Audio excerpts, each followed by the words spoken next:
Hello, this is Daniel here. Hey, Daniel. Let me see if I can fix this.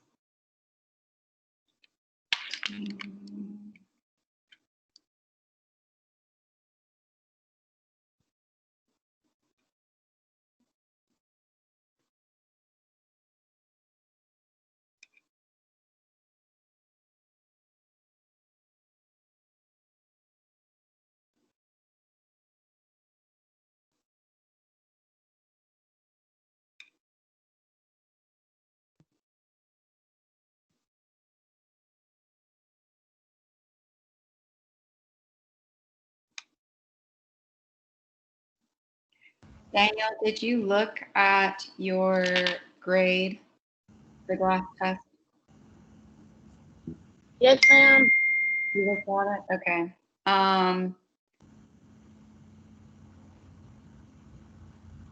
So I did this with one other person because he wasn't the only one. But if he goes on and looks at it again, he should find that he has another opportunity until Friday. That's just because I don't want it to completely ruin his chance of passing like on the very first assignment. Because that's not really fair. Affirmative. So you have until Friday to redo that.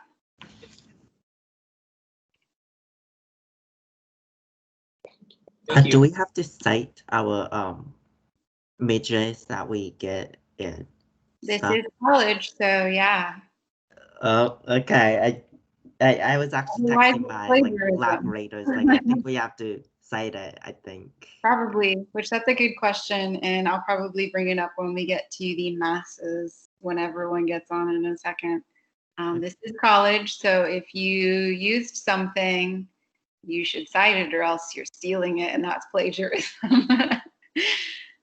Oh, no. So if we already sent, because we already submit the project, so can we resubmit it, adding the citation and all that stuff?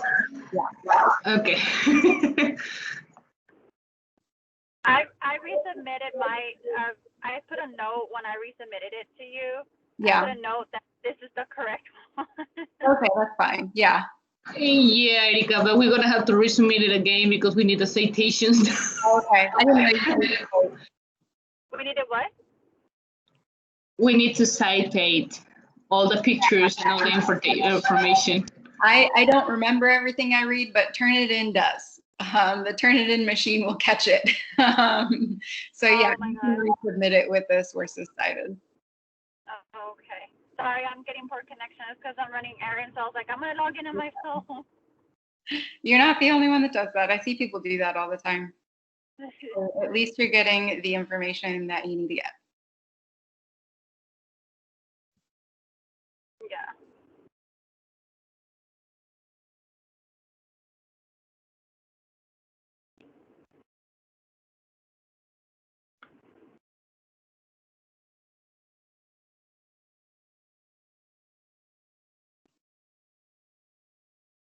So, what did I miss? Nothing so far. Class hasn't started yet.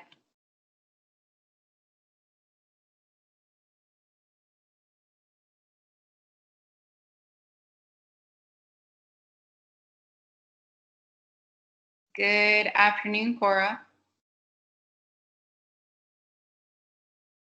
Hi. I'm assuming you figured out how to get onto the slides. Yes. Okay. And I'm assuming Brock did too, since it looked like he changed some stuff.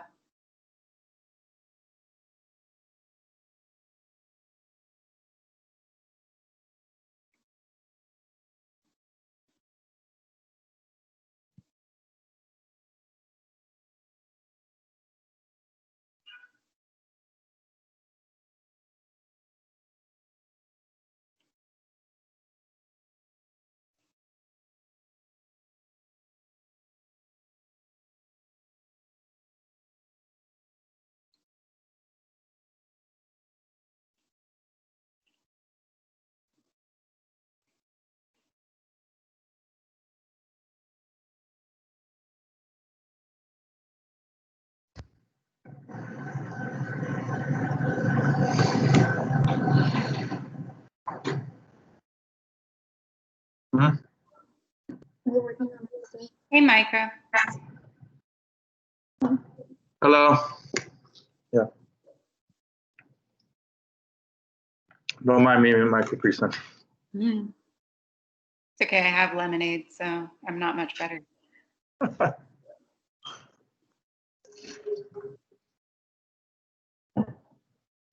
I'm glad you made it. Hello. Yippee. I'm going to wait a couple of minutes because we do have some important stuff to cover at the beginning. And we're missing quite a few people still.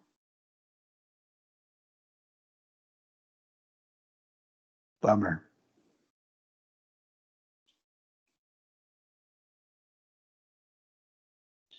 I mean the student thing, not the important stuff you're going to say. Huh. I knew what you meant.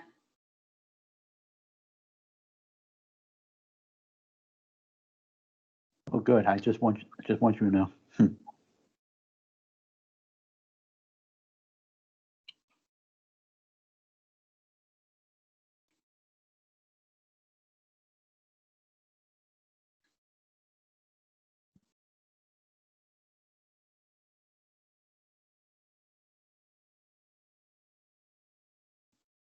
Hey, Jesse, glad you made it.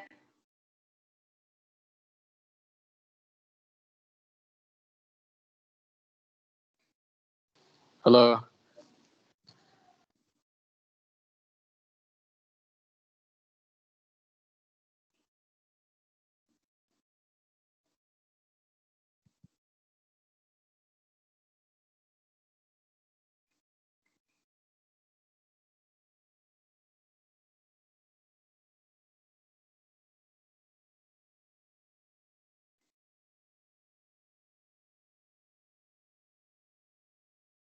Okay, almost everyone's here. We're only waiting on a couple more, so I'm going to go ahead and get started. First off, tonight, if we could keep the unmuting to a minimum, unless you have a really important question to ask, because I'm trying to get through the lecture part of the evening as quickly as possible so that we can go over group project stuff and I can help you guys with that. So please only unmute if you have a really pertinent question when we go through the lecture. Next off, your group project is due on the 25th, so we are going to be focusing a little bit more on that this week and next week with our time allotments. But you should probably also be working on it outside of class. If you are interested in turning it in early, you totally can. That is acceptable. I'm not going to turn it away. You do get multiple attempts at turning it in if you think of something that you forgot later on. So that's fine. Brock had a very good point earlier. Do you need to cite your sources? The answer is always yes. We are in college. We always cite our sources and say where we got our information from. Because if you don't, that is plagiarism, and Turnitin is not going to be happy with that, and I will not either. So please always cite your sources. So if you haven't been doing that, you should go and do that on your project. What was the other thing about your project? There's another really important thing about your project. Oh, not about the project, but so for, actually, you know what? I'm going to leave the nasty, mean stuff until after the lecture because a couple of the people that need to hear it still aren't here yet. So I have some bad news, and we'll cover that after the lecture is done. We'll get to the nasty, bad information later. And we'll start off on a bit of a brighter note. So if you have looked ahead, and hopefully you have because you're supposed to be reading your book, you will know that this week we are covering censorship, theories of art criticism, and drawing. That is the main topic for the evening. I know it's a bit of a broad ranging topic.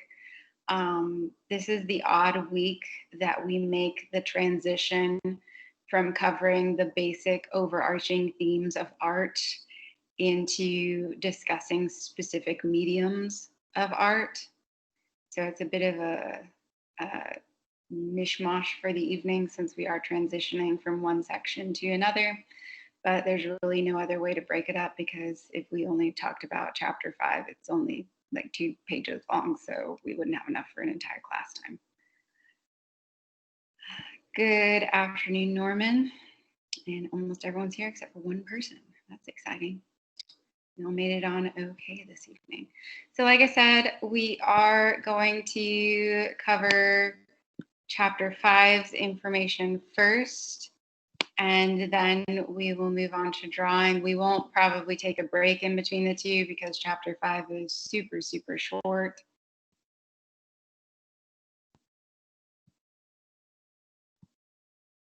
In fact, I've managed to pare it down to 9 slides. Per the usual, this presentation is being recorded. So if for whatever reason you have a really bad internet connection or you're just having issues, it is being recorded for you, and it will be posted on YouTube as soon as we're done for the evening.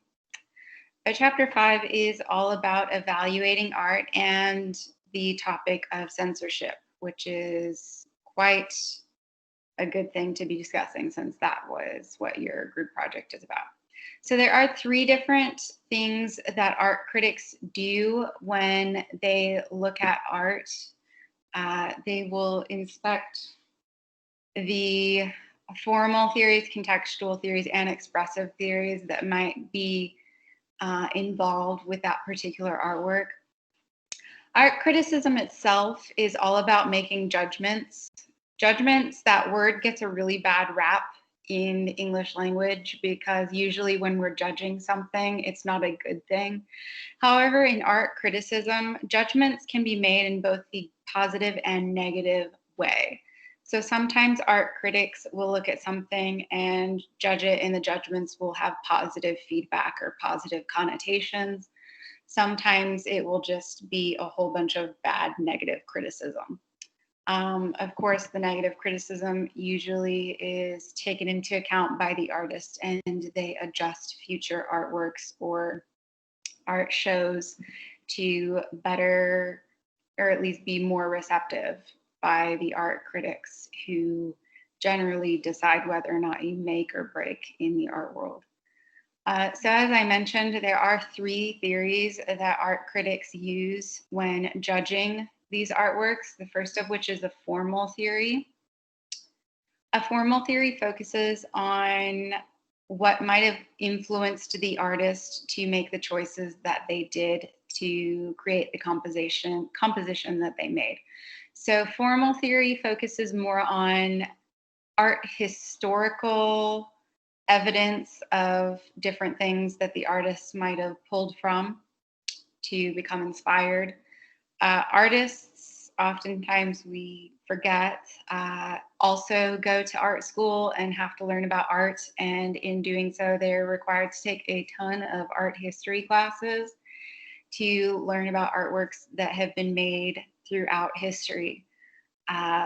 Because they take those classes, they tend to draw a bit of inspiration and use some of those historical pieces as references in their artworks. So formal theory really analyzes that aspect, and we'll look at an example of formal theory in a second.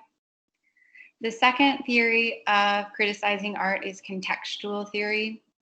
Contextual theory considers the artwork as a product of the culture it was created in. So, for example, if an artwork was made during a war and it has very dark and depressing themes in it, well, contextually, it was made during a dark and depressing time. So that makes sense. So how is the artwork that was produced, how does it relate to the culture that the artist made it in? And the third theory is expressive theory. Expressive theory solely pays attention to the artist's expressions or personality of the world. Sorry, I don't trust my cat. I don't know where she went. Okay. Moving on to different examples of these theories. The first of which is the formal theory, which is how the art was made. We are going to watch a short clip for this one. So with formal theory, like I mentioned, all artists go to art school and they're subjected to hours and hours of watching and learning about other artists and artworks throughout history. One very popular theme in the history of art is the reclining nude or the reclining female nude. Another really popular figure is the male nude. Human forms in general are quite popular to be depicted in art itself as a genre. But the reclining female nude has been seen throughout over and over and over in a very, very similar compositional style. A great example of that can be seen in the two images that we're about to learn about. So you guys should be able to both see and hear this video. So if you do not, please let me know. Can everyone see this video? Yes. Yep. Okay. There's a long tradition of the female nude represented in the most erotic, sensuous way, clothed by mythology or clothed by sheer beauty. It's a tradition that goes back to the ancient Greeks and Romans in sculptures, for example, of the goddess Venus modestly covering her body after her bath. And Manet, in this painting that we're looking at here at the Musée d'Orsay, is clearly drawing on those traditions, but doing something radically modern. The immediate model for Manet was Titian's Venus of Urbino, except that he's stripping away the academic technique of the representation of space, of the turn of the body, but he's also stripping away that veil of mythology. And we're actually going to pause it there and look at those two images in comparison, because one of these was really well received by art critics, and the other one was not well received by art critics. Obviously, Manet's was made about 100 years, a little over 100 years after Titian's. However, the compositional styles are so similar that it's obvious that Manet's Olympia pulls reference from Titian's Venus of Urbino. When artists do this, it's natural for art critics to compare them. Which is exactly what they did when they saw Manet's Olympia. They compared it to Titian's Venus of Urbino. Can someone unmute and tell us which one of these they think was well received by the critics? The one on the right. Yes. Titian's Venus of Urbino was a lot more well received by critics. A lot of that has to do with the idea of color theory. So in Titian's Venus of Urbino, we see a lot of yellows and oranges and reds in the image, brighter, warmer colors. Warmer colors give us the emotional sense of happiness, whereas Manet's Olympia is a lot more cool toned to the eye, which does not evoke happiness at all, quite the opposite. Just a little context, both of these images are of prostitutes welcoming their customers. Obviously, one of them has a lot more welcoming face than the other one, which is another reason why art critics preferred Titian's Venus of Urbino. She has a much softer face and softer pose to her. Whereas Manet's Olympia, the woman's face does not look very welcoming. So not the face that a prostitute should have when welcoming a suitor. Also, the background in Titian's is a lot clearer than the background in Manet's Olympia. Manet did that on purpose. Both of them have the lady in waiting. However, one of them is once again the jeweled red tones, Whereas this one, he chose an African-American woman for the very reason that she would blend into the background and make it a little bit less welcoming. So that's just an example of what art critics would, like a very, very brief breakdown of what art critics do with formal theory. So even with contemporary works that look really abstract, if there's like even a hint of it being relatable to another artist in time, art critics will compare them. So it's important for artists to understand what they're doing. Of course, Manet did everything in Olympia on purpose. Manet was never about pleasing the critics. In fact, he liked to mess with them. Eventually, he will upset the critics so much that they refuse to show him in art shows. So Manet just buys his own gallery space and starts showing there. So yeah, he's also known as the father of Impressionism, which is important later on. But he's not your normal artist. Most artists will try and please the critics since they decide who gets shown and how much things are worth based on their own opinions. But he was quite the opposite. He wanted to shake up the art world. So any questions about formal theory before we move on to contextual?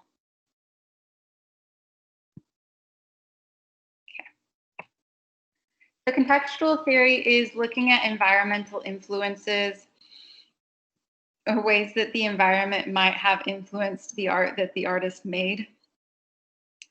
A great example of this is Dadaism. Dadaism came about as a reaction to World War I. World War I was the first war on a global scale, hence the name World War I. And it's also one of the first wars to use more modern warfare technology, just not like previous wars, everyone fought on horseback with a cavalry, and in World War I, they were using machine guns.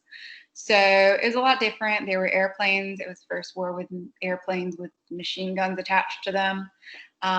Very bloody. People were terrified in Europe specifically. They thought that the world was ending. They also thought that it would be the war to end all wars and there wouldn't be another war after it. Obviously, they were wrong. Does someone have something to say? I just heard someone unmuted. Okay. So as a reaction to that, artists, well, a reaction to basically the chaos that was happening in World War I, artists made their own little cult called Dada art. It wasn't just like paintings or sculptures, it was also poetry and performances. A great example of a Dada artist is Hannah Hawks, cut with the Dada kitchen knife through the last Weimar beer belly cultural epoch in Germany. That is an extremely long title, and it's the longest title that we're going to see all semester. This is a collage. Once again, a collage, just a reminder, is just a combination of different images put together to make a new image. So a bunch of different pasted papers that she found in magazines and newspapers of a lot of random things. Of course, you see the word Dada a lot, and anti and Dada. A lot of newer technology there. Dada itself is a precursor to surrealism. If you know what surrealism is, if you don't, that's fine. But Dada art is supposed to represent chaos and the chaos that was happening in these people's minds and the fear that was happening in these people's minds at the time. So it's not supposed to make a whole lot of sense because chaos doesn't make sense. So it is a result of the chaos that the world was in during World War I. I'm quite interested today to see what artists are going to be coming up with the quarantine and coronavirus, I've been trying to keep on top of it because it's definitely a different cultural setting. And the art that's going to be produced in these quarantine environments is going to be very relatable to the idea of contextual theories and relating to environmental influences. So yeah. Any questions about contextual theories? It's art made as a reaction to the world around you, basically. And our last theory of criticism is expressive theory. Expressive theory is all about an artist expressing themselves. So all of these art theories are frequently combined together when an art critic will go to a show or analyze a piece. They will combine formal, contextual, and expressive. So it's not like one doesn't relate to the others. So for example, expressive theory can easily relate to the contextual theory as a way of saying that Hannah Hawk was expressing her mental state at the time, which was chaotic. And you can say that Manet's Olympia was a reaction to the art world that he lived in at the time, which was very constrictive and had a lot of rules. So all of these theories are interchangeable. I didn't pull up an image of expressive theory just because I feel like it's the one that we most understand, which is the idea of expressing yourself and analyzing an artwork based on an artist's emotions. But I guess we can use it and apply it to this particular image. With this particular image, the artist, by the way, is Andre Serrano. He was very, very frustrated with Christianity at the time that he made this. And it's a form of his self-expression about his frustrations with the religion. This particular image also takes us into the topic of censorship. A lot of you have probably come across this while you were researching your project. Does anyone know a little bit about it?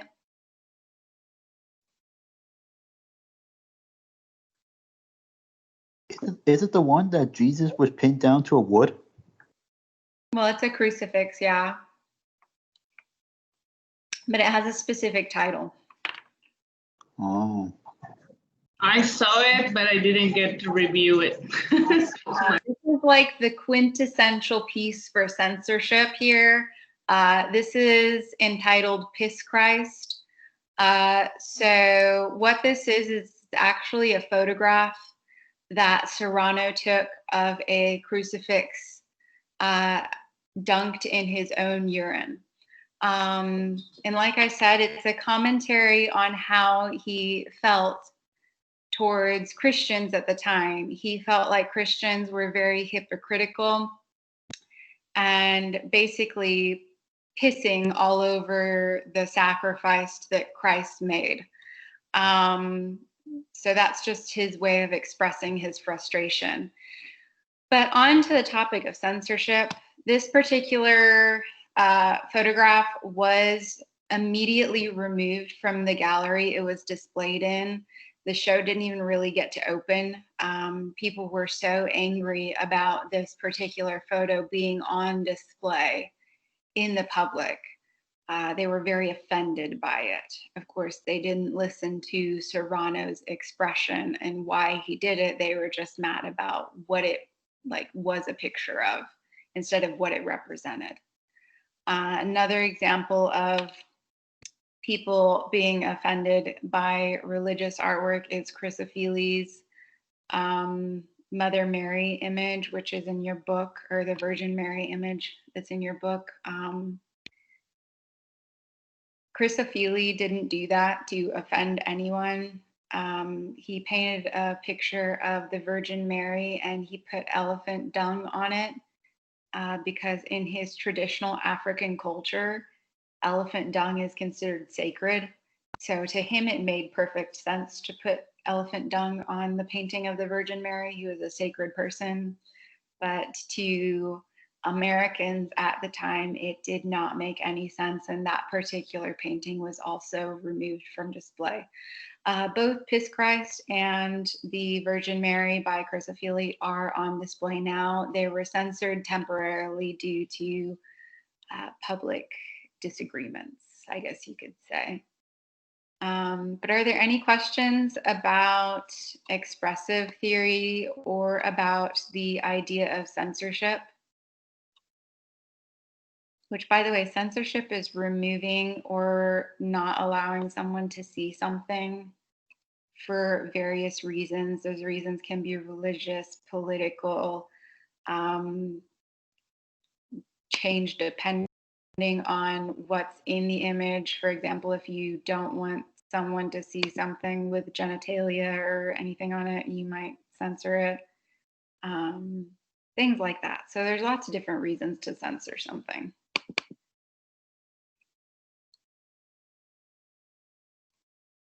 Is anyone confused about the topic of censorship?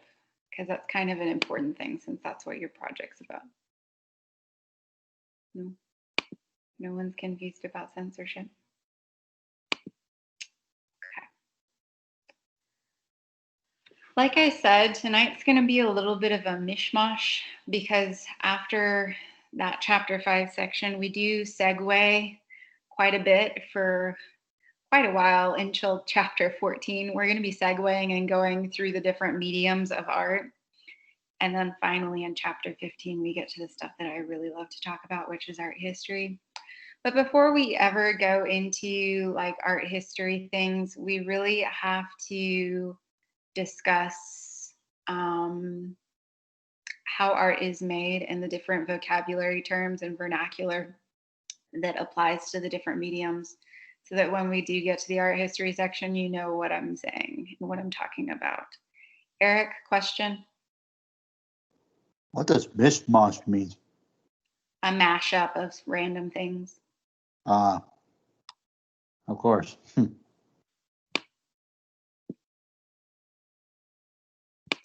So, like I said, we're going to segue into our very first medium. The first medium for all of the different media that we talk about in art is drawing. It is the most basic medium. So it's the perfect place to start at. The reason why it is the most basic medium is because pretty much everyone has access to the basic tools needed to draw. Almost everyone does. Not everyone, but almost everyone. So it's the most accessible form of art and creating art and producing images. And it's the easiest way for an artist to convey their ideas. A lot of times drawing is usually a preemptive task, so something that the artists will do to plan out a larger work or jot down some of their ideas. They'll sketch it out first and practice with it before they actually paint it or sculpt it. We'll see that more in a second.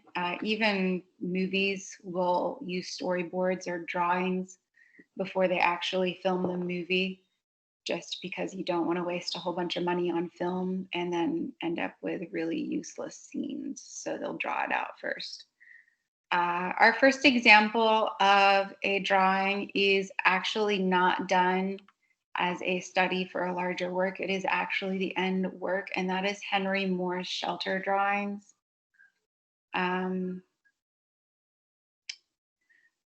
So this is a drawing done in pencil and wax crayon and colored crayon and a little bit of watercolor and wash in the white and yellow parts, and pen and ink. Ink, pencil, and the two crayons are considered to be drawing tools. So is Conte crayon. So I'm looking at this little line down here and I'm basically reading it. So the pencil, the wax crayon, the colored crayon, the wash, and the pen and the ink and the Conte crayon are all tools that we'll be looking at tonight when we're going through the medium of drawing. But here we have Henry Moore's study for the tube shelter. This is actually a really important piece of history for us because it's an area and a location that cameras couldn't really capture very easily. So if you look at the date 1940 to 1941 and you know a little bit about your London history, you'll know that in the 1940s, London was under heavy bombing from German forces during World War II. And a lot of citizens that lived in London would seek shelter in the underground railway stations known as the Tube. That's what they call it, is the Tube. To try and escape the bombings. They would hide in those railway stations underground. You could take a camera down there, but there weren't lights on, so it was quite hard for someone to capture an image. But an easy way for you to capture an image if you were hiding out underground during bombings is to take a pencil and some paper with you and draw what you see. And that's exactly what Henry Moore did. You'll also notice that there's some lines there, and we'll talk about that more in a second. So this was taken during World War II? Yes. Cool. So pretty much everyone can draw. There's not really a reason for you to say you can't draw. I mean, I've watched videos of monkeys and elephants drawing, so anyone can draw. It's just the process of pushing or pulling a marking tool across the surface and leaving a line. A lot of artists keep sketchbooks on hand to jot down ideas, take notes in, and use for studying images for larger works. That's quite commonplace. A great example of that is Da Vinci's facial proportions of a man in profile. Da Vinci often kept sketchbooks and did a lot of studies in them. He also did a lot of scientific studies. You might have come across his early airplanes. Another example of a sketchbook is this one by Guillermo del Toro. Guillermo del Toro is a really famous director. One of the films he directed is Pan's Labyrinth. For Pan's Labyrinth, he not only kept a sketchbook with drawings and notes in it, but he also made a storyboard. A storyboard is a series of drawn out images that you can move around to figure out how scenes will flow and work together. And like I mentioned, a lot of movies will use that. A great example of someone doing a study drawing for well, actually, no, we're not to that one yet.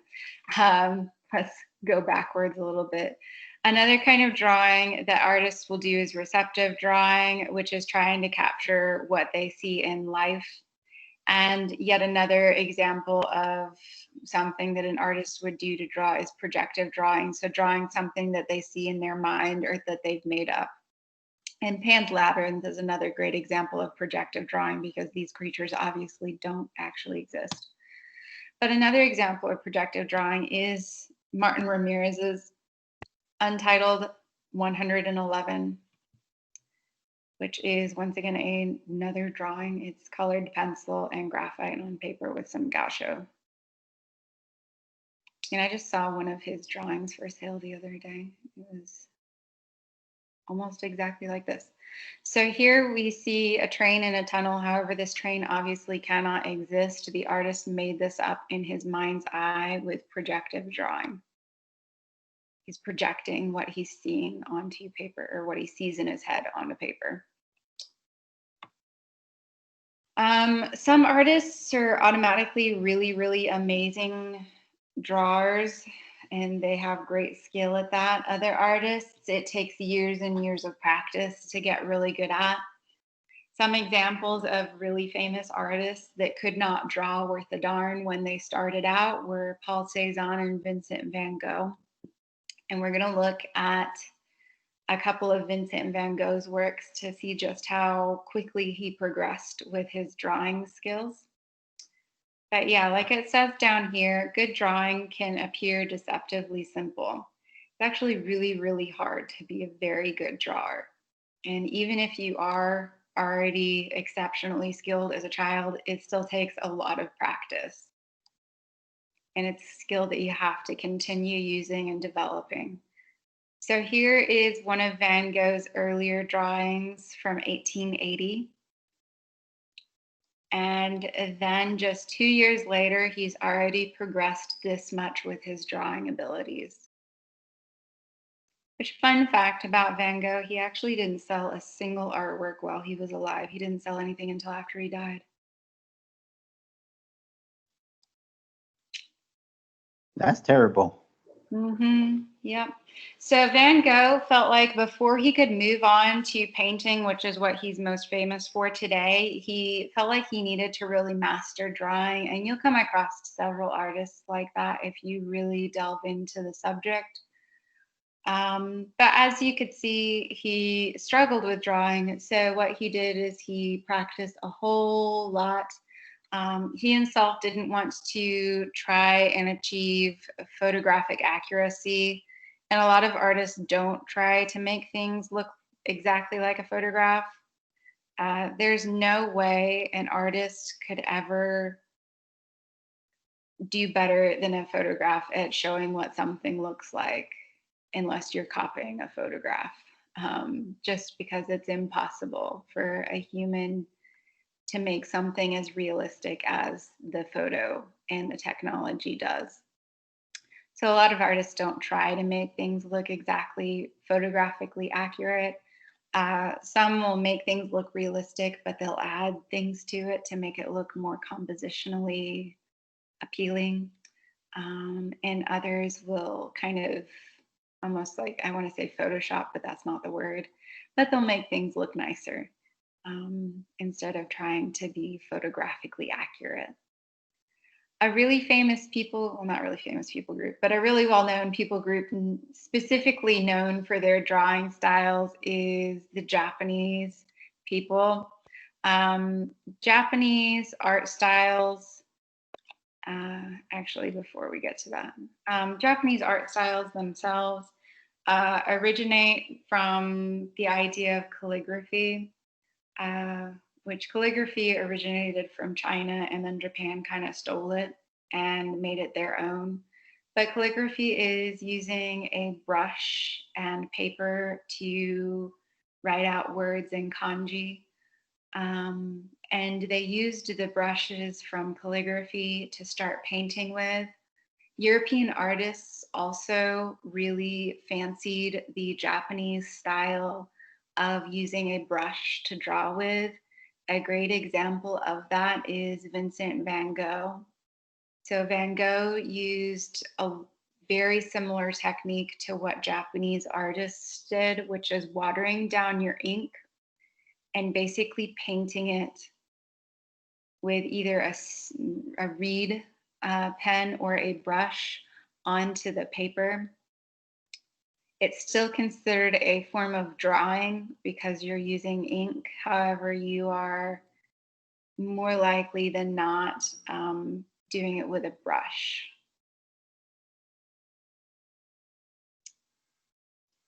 So drawing does serve three functions. The basic one is to record something you see. The next one, like I mentioned earlier, is as a study. And of course, you can use it as a complete work of art, which is what you saw at the very beginning of this section with Henry Moore's work. But an example of an artist using it as a study is, well, another example beyond the Guillermo del Toro one that we already looked at, is Michelangelo's reclining male nudes. Michelangelo himself considered himself to be a sculptor. However, he was required or ordered by the Pope at the time to paint a lot because he was really good at painting, even though he didn't like to do it.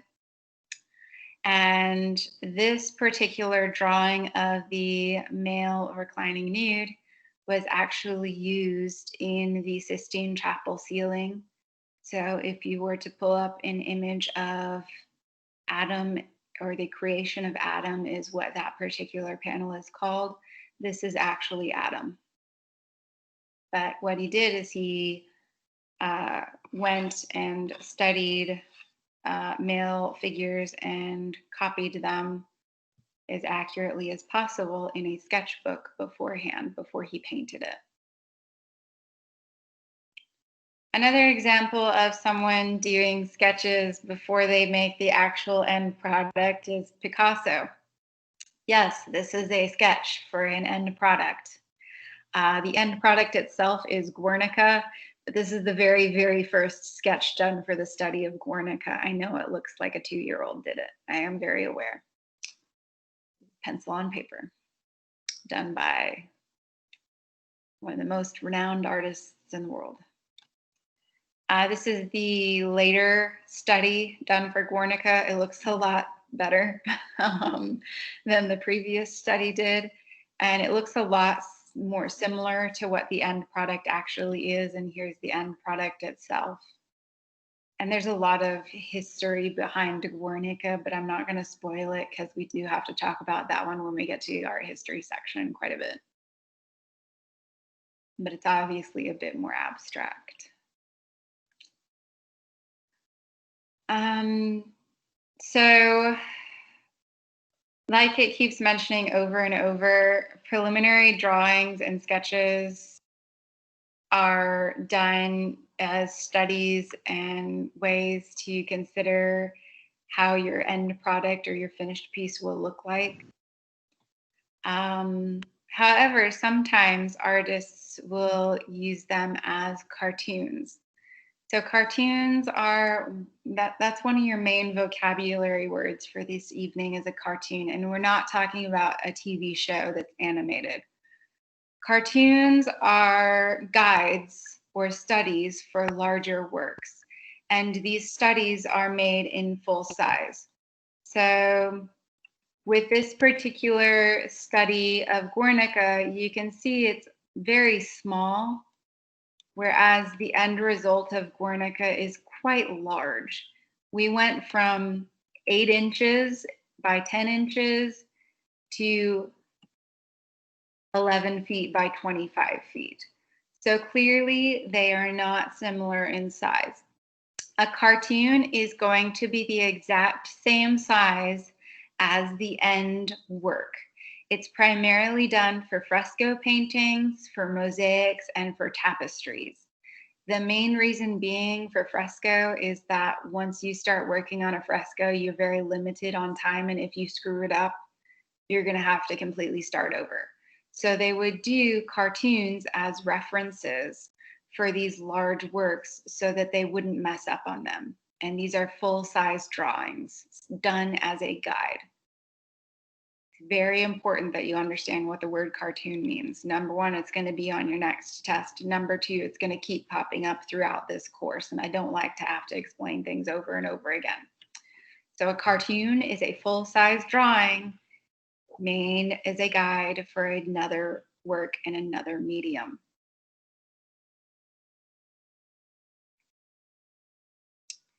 Different techniques that artists use when they're drawing are hatching, cross-hatching, and contour hatching, all of which we will see in the drawing Preacher in a second. Actually, let's just skip ahead to Preacher right here. So here we have hatching, which is just lines.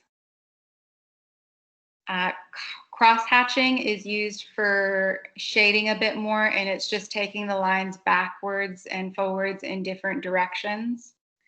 And then contour hatching is using line work to make things look like it has a curve by doing successive lines in the same shape.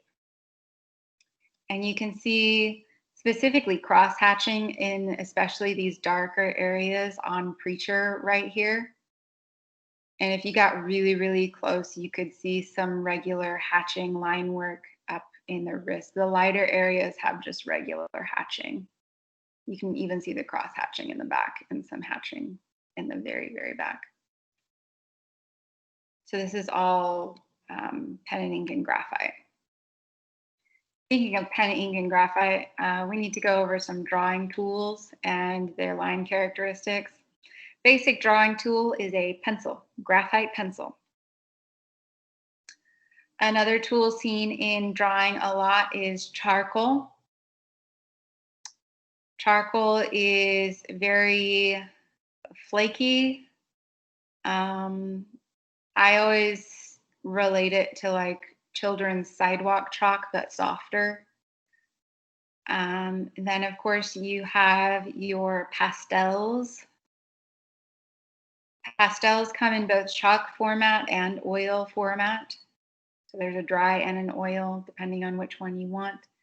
Ink, of course, you can use a brush, you can use a reed pen, you can use an ink pen, or you can use a ball, very fine point ink pen. The Japanese artists tended to use just a brush, and if you wanted it to be lighter, you would add water to the ink. Now, different things that artists will use to help aid drawing, specifically if they mess up, are erasers. There are 4 kinds of erasers in drawing. However, there are some drawing medium that no eraser will ever work on. But if we're talking about basic drawing with a pencil, all 4 of these erasers work. So you have your pink eraser up in the top left. Below your pink eraser, you have your white eraser. You've probably seen both a pink and white eraser before, but the 2 erasers on the right are probably new to you. The eraser on the top right is a gum eraser. A gum eraser is usually not white, it's usually tan and it flakes off and it's in a block. But the definitely new one is a kneaded eraser. Kneaded erasers can be used with graphite pencils. However, they are also frequently seen with charcoal. Kneaded erasers, I actually meant to go get one because I have one. Give me a second. Just give me a second, guys. So you have like a 30-second break. So I own all of these, so it's a lot better than a picture.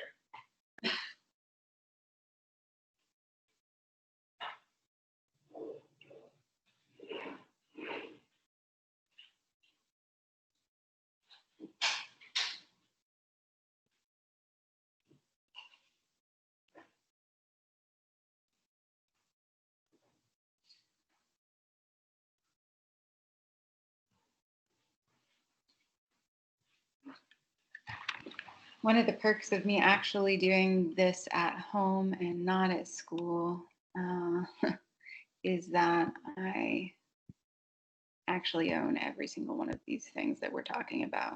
So it's a little bit easier for me to describe them if I can show them to you.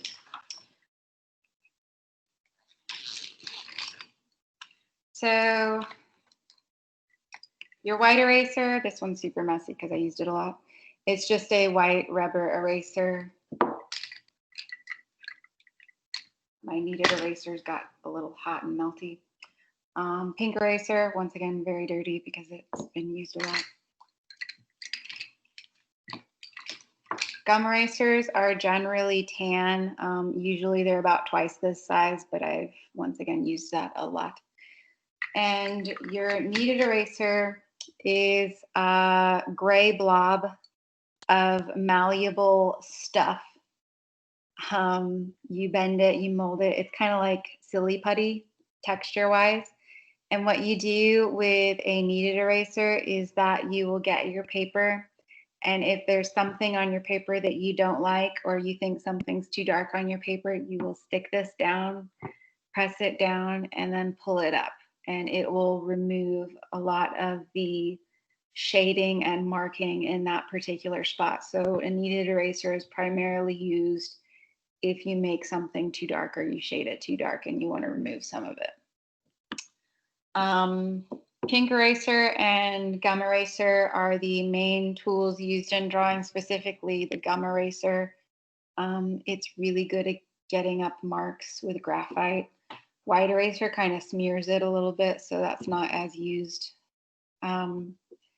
But if we think back to the different medium, I mentioned that there are some mediums that you can't erase. So graphite, easily erasable. Charcoal, the only thing that can get up charcoal is a kneaded eraser. So you can't use other erasers on charcoal. Even a kneaded eraser, it's not that great at getting up charcoal. Charcoal comes in 2 formats. So you can get it in a reed, well, actually 3 formats. You can get it in a reed format. It comes in pencil format, which, by the way, charcoal it's literally like burnt wood. That's all charcoal is.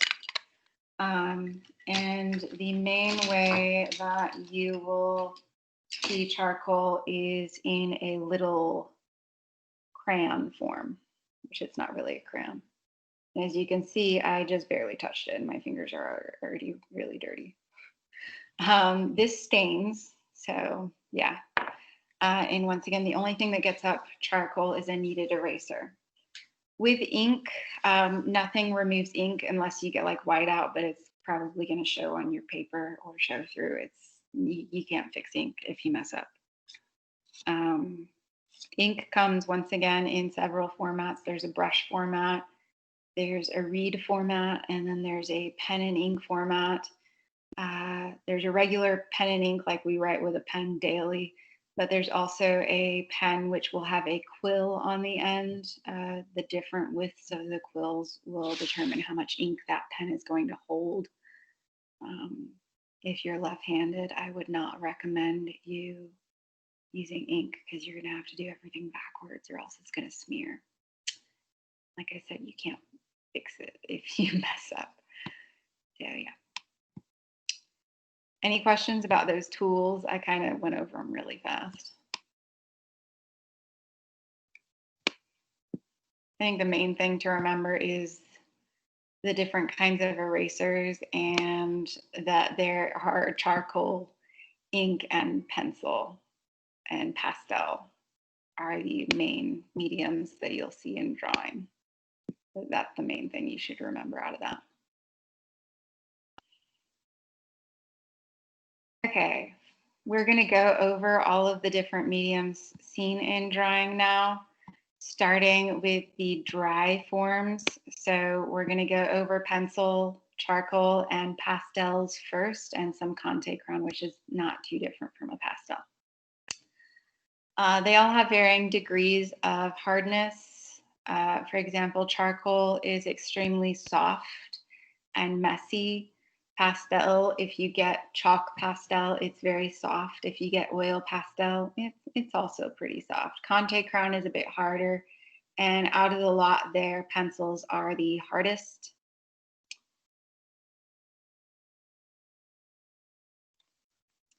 Here we see an example of charcoal and Conte Crayon on paper. So charcoal is a very soft, flaky material. I don't think this is the best example of charcoal because charcoal is extremely black. But this is an example. Like I can get a pure black with charcoal than I can with a pencil, is what I guess I'm trying to say.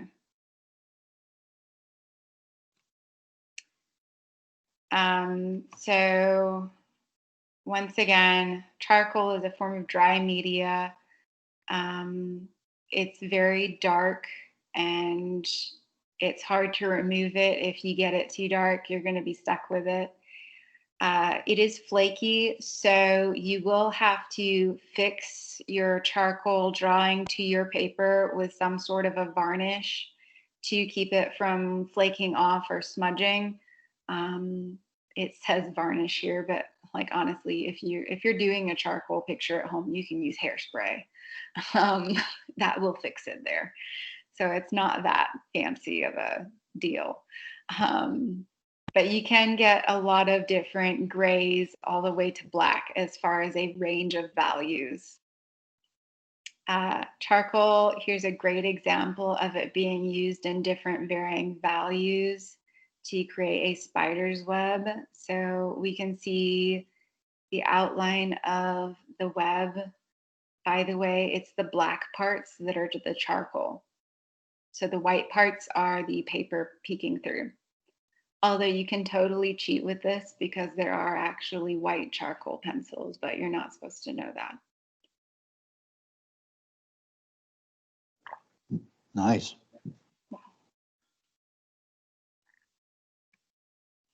Our next dry media is Conte Crown. Conte Crown is a mixture of graphite and clay.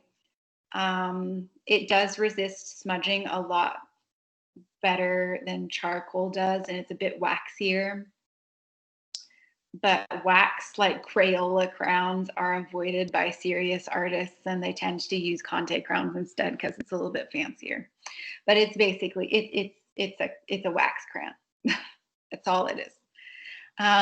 Very similar to Conte crowns are pastels. Like I keep mentioning, there's oil and chalk pastels. Oil pastels are very, very similar to a wax crayon, just a little bit softer. And chalk pastels are extremely similar to drawing chalk for like kids' sidewalks. This is done in black Conte crown. So a lot of shading with Conte crown there. This is actually a study for George Seurat's very large and famous painting, Sunday Afternoon on La Grande Jatte, which we will look at later. Not tonight, but later on. And once again, like I mentioned, pastels are another form of dry media. However, we get to see color with pastels. Pastels are generally not just gray. Pastels come in a variety of colors. So this portrait was done in pastels.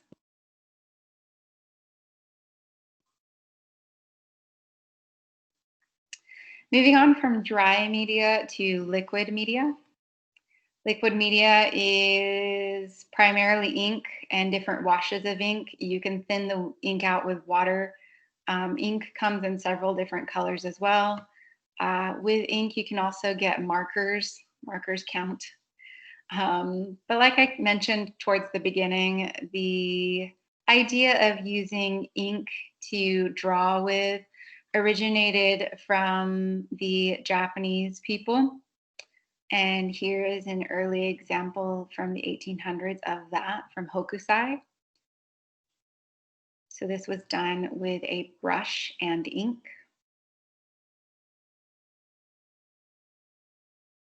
And hokusai is that really famous artist that did the Great Wave print that everyone knows from Japan, of Mount Fuji. Continuation of using liquid media, specifically ink, is right here with Rembrandt van Rijn's Eliezer and Rebecca at the Well. So this one is done with a reed ink pen and brown ink and a brown wash. A wash is just a watered down ink. And he also used some white gouache. That's a bit like a watercolor, so it doesn't quite fall under the drawing category. We are going to talk about it next week with painting though. But those white parts are that gouache or gouache. I always say it wrong, it's gouache. And here is some more ink on paper with some white gouache. Which gouache acts the same as ink. So I don't know why ink gets to be under the drawing category, but gouache is put in the painting category. But we also talk about ink, specifically the ones done with paint brushes, I mean, under the painting category as well. So moving on from going over the dry media and the liquid media seen in drawing to more commonly seen drawings that are actually end results and not done for studies or anything else. And those are comics. Comics are drawings. They fall under the category of being art that is a drawing. obviously. Seen very, very early on with Egyptian murals, medieval tapestries, and print series, and blah, blah, blah. So they've existed for a really long time is all that gets to. Here's an example of an artist using comics and drawings to create their comic. And another example of a comic. Once again, it's a form of drawing. And another one.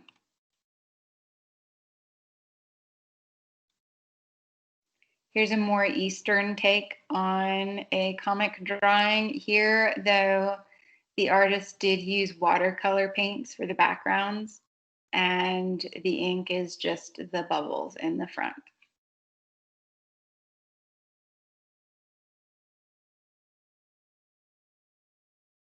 Now we're going to move on to contemporary approaches to drawing. And contemporary approaches to drawing usually involve artists combining drawing medium with other media, such as Julie Meheruto's Back to Gondwanaland, which is a bunch of swatches of paper and ink and acrylic paints. So she combined a lot of different things to make this. And even more contemporary yet is the idea of not drawing on paper and not drawing with a pencil or anything else. But if you remember, our definition of drawing is just the push or pull and leaving a mark on a surface.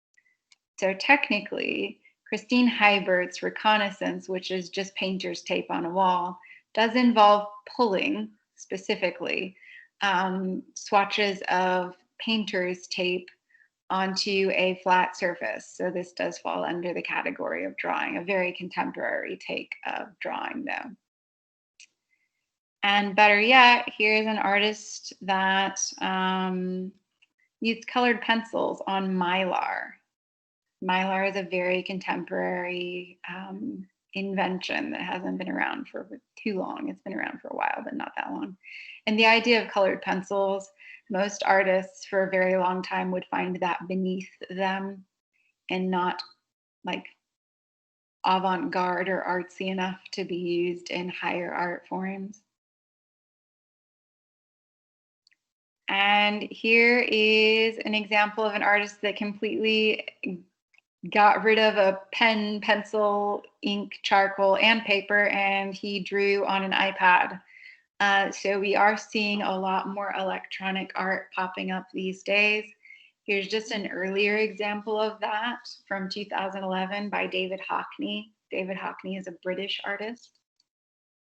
So you can also now draw with just a stylus and an iPad.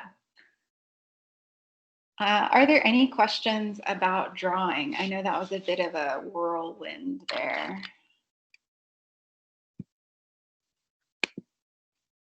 No questions. It's not too complex. The main thing to get out of drawing is the different things you can use to draw and the different things to fix mistakes if you're drawing. Those are the big ones. And you need to know what a cartoon is. So if you grasp those particular topics, then you got what you needed to get out of the drawing section. As for the previous theories and censorship section, you do need to know those 3 theories, and you do need to know what the word censorship means. Brock, question. In relation to the ink thing, in China, they have these cool like artists who do like drawings, like use ink with small little pencils into these drawings. Crazy. Yeah. Asian art is my jam. That's what I specialize in. And unfortunately, it doesn't get the recognition that it really deserves in the art world, especially when it comes to contemporary art, a lot of people overlook it just because, well, the art market itself is technically controlled by Western civilization. And for a second, that was changing. Back in 2008, when the market crashed, China started looking like it was going to take over the art market. And we started seeing a lot more recognition from Eastern artists. But then it started kind of petering off a little bit, and we haven't seen that in a while. I was getting really excited for a bit, though. Because there are some really, like, there's a Chinese artist right now that actually makes paintings with gunpowder explosions. So he will pour gunpowder onto the paintings and then set it off and make it explode. And that explosion and the residue from it actually makes the paintings, which is really cool. Ooh, nice. Yeah, there's a lot of really interesting things coming out of China, and specifically China, some South Korea as well. But yeah, anyways, don't get me started on that because I'll keep going all night, and I think people probably want to work on their censorship project. So I mentioned at the beginning that I had to get on to you guys a little bit with some bad news. So I don't think I told you guys, but I've actually been teaching this class for 5 years, and I teach it every semester. So I've taught it 10 times. I'm teaching sections in the morning, two sections in the morning. In all of my times teaching this class, I've maybe had 2 people not take the test. And for the first time ever, I've had half of the class not take the test. There were 8 people that didn't take it this last week. I was very shocked and disappointed, to say the least, just because I've never had that happen before. Normally, I like to assume that you guys are responsible enough to take your tests and take care of your business. So I don't remind you or bug you about it if you didn't take it yet. And I give you the benefit of the doubt saying, oh, they'll take it later, they'll take it later. However, 8 of you never took it. So for the first time ever in my 5 years of teaching this class, I have reopened the test for those of you that did not take it. You have until Friday to take it. I'm not reopening it again. And don't expect me to do this again, because I'm already frustrated at this point that I had to do this, because you're all adults in this class. You know that you signed up for a class, you're paying for a class. You're responsible. You get to work every day, you take care of your business every day. Take care of your business in this class too, and take your quiz on time. So I will not be extending it again. This is a one-time deal. Those of you that didn't take it last week, you need to do it.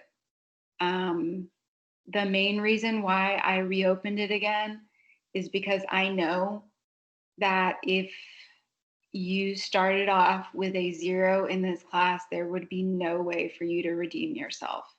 And you'd just be playing catch up the rest of the semester to no avail.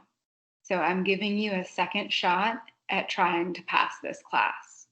So don't screw it up and take that quiz by Friday. Is that clear, guys? Yes, I'm going to assume that you're saying yes, because I don't want to call anyone out right now. On another note, you guys do have the rest of the evening. Oh, by the way, I've never reopened a quiz before, like I said. I've never done it before. So if for whatever reason it doesn't work, let me know ASAP, because I've never done it before. I've never had to do it before, so I might have done it wrong. So let me know if it doesn't work right away so that I can fix it. Okay? On another note, I want to give you guys the rest of the time to work on your group projects. I know a lot of you guys have questions about your group projects. I'm going to be on here for a really long time until no one needs me anymore. Just answering questions. If you want me to look at presentations, I can. I did that earlier today with group 4, and I think it went really well. So yeah, I will be on here to help you guys for the next, however long it takes. So if you do not need me, or you do not think you need me, you are actually free to go for the evening. Just keep in mind that your censorship project is due on the 25th. You are going to be held accountable for what you're doing in your group. There is a survey that everyone will be required to fill out upon submission of their project to grade or rate the rest of their group. And also keep in mind, those of you that didn't take your quiz, that you need to do that ASAP, okay? And that you're free to go unless you want my help with stuff. If we leave and have a question, can we come back to this Teams? Yeah. Okay, thank you. No problem. For the citation, it is fine if we put it under the slide that is the example, or we have to create a new slide to put all the citations in there. Short and way of like or anything, then yeah, I don't mind it being on that slide. Okay, it's because some citations, like some of the pictures, I can't, like if you saw, there is like one slide to have 2 pictures, and that comes from 2 different pages. Yeah. So you can make a slide at the end if you want, or you can put it on that slide. I don't care. It's whichever you'd prefer, as long as it's there. Okay, and then, I mean, like some of our arguments are being coming up from our mind. I mean, we research it and we get our own opinion from it, and that's how we put it. But so we have to cite those, even if that comes from our own mind. Yeah. Okay. The only thing that you really need to cite when you're citing sources is if you got it from a published material or from the internet. Okay. Just so that someone can't say you stole it. Okay.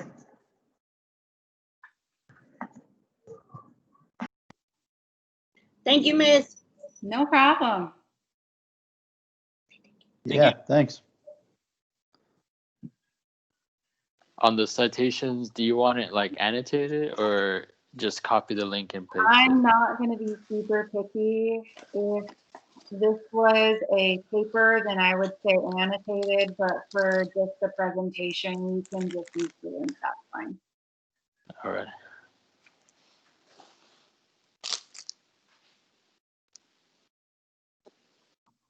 All right, thank you, and have a nice day.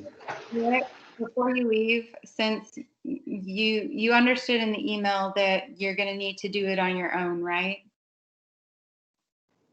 I'm afraid so. You have to do it. Okay. Let me know if you need help with it later on, okay? All right. And take your, do it. I will. Thanks. Bye.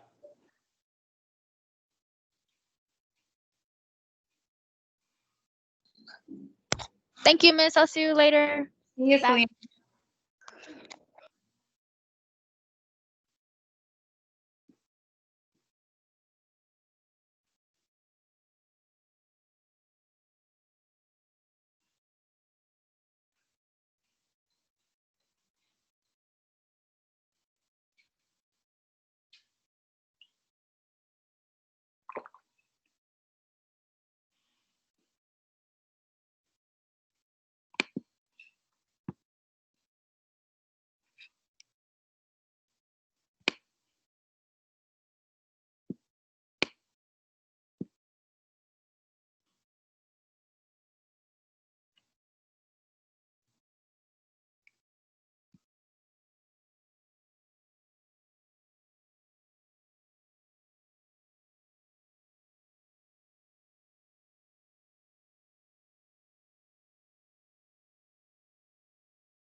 I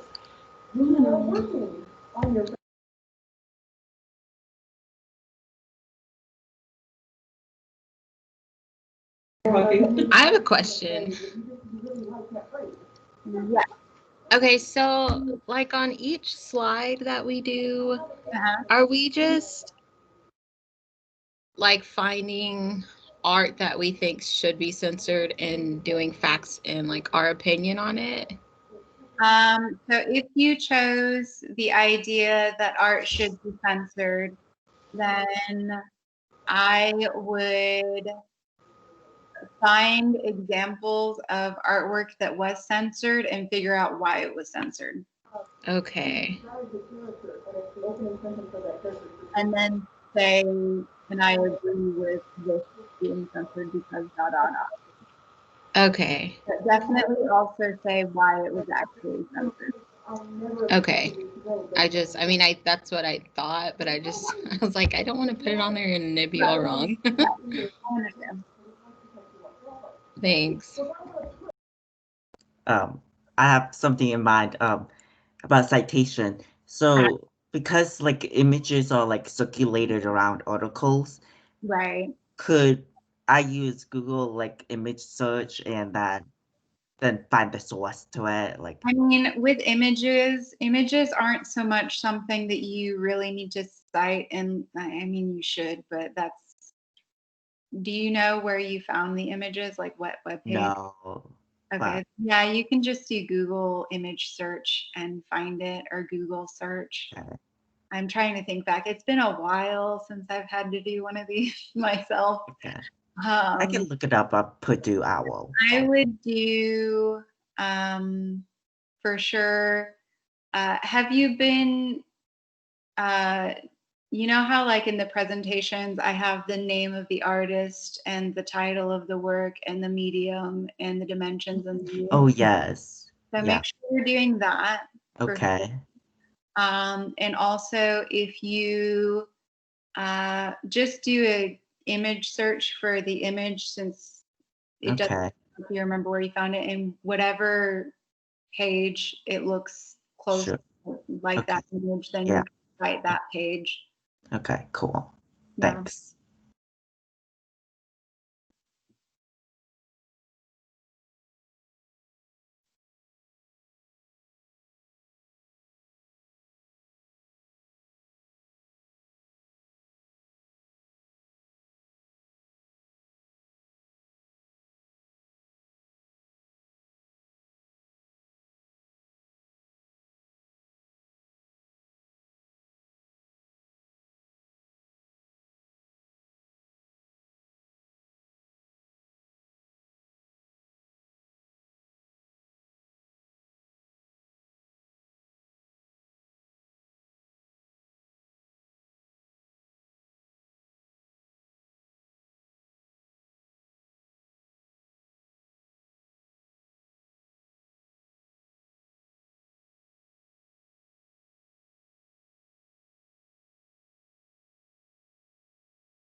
Okay, this is gonna be my last question before I'm leaving, so I just make sure that whatever I'm doing is right.